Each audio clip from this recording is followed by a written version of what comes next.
बोलिए माता रानी की जय हो। कैनी हम कवन कसूर हो, नजरिया से दूर कैलो मैया। कैनी हम कवन कसूर हो, नजरिया से दूर कैलो मैया। दूर कैलो मैया हे, दूर कैलो मैया। दूर कैलो मैया हे, दूर कैलो मैया। कैनी हम कवन कसूर हो, नजरिया से दूर कैलो मैया। कैनी हम कवन कसूर हो, नजरिया से दूर कैलो मैया। नारियल चढ़वली माई, चुनरी चढ़वली।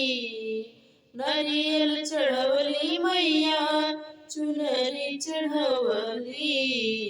सिंदूरा चढ़वली भरपूर हो, नजरिया से दूर कैलो मैया।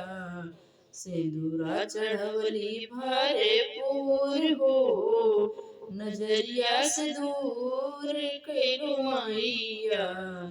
कैनी हम कवन कसूर हो, नजरिया से दूर कैलो मैया।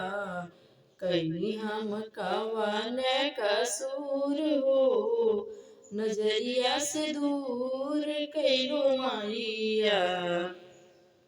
धूप जलवली मैया, दीप जलवली। धूप जलवली मैया, दीप जलवली। और जलवली कपूर हो, और जलवली कपूर हो, नजरिया से दूर कैलो मैया। कैनी हम कवन कसूर हो, नजरिया से दूर कैलो मैया। कैनी हम कवन कसूर हो, नजरिया से दूर कैलो मैया।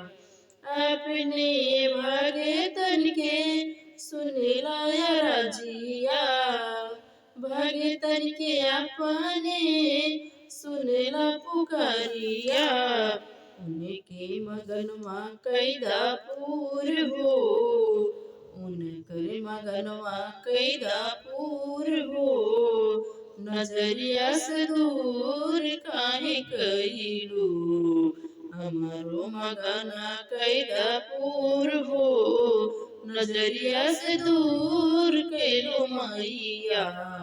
हमरो मगना कैदा पूर हो, नजरिया से दूर कैलो मैया। कैली हम कवन कसूर हो, नजरिया से दूर कैलो मैया।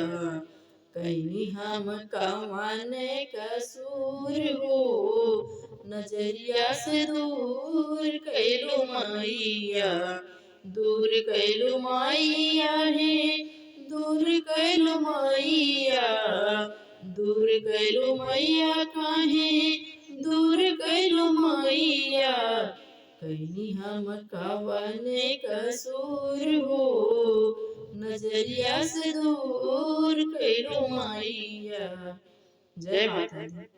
दोस्तों, आपको अगर मेरा गाना अच्छा लगे तो लाइक, सब्सक्राइब और कमेंट जरूर करिएगा। जय माता दी।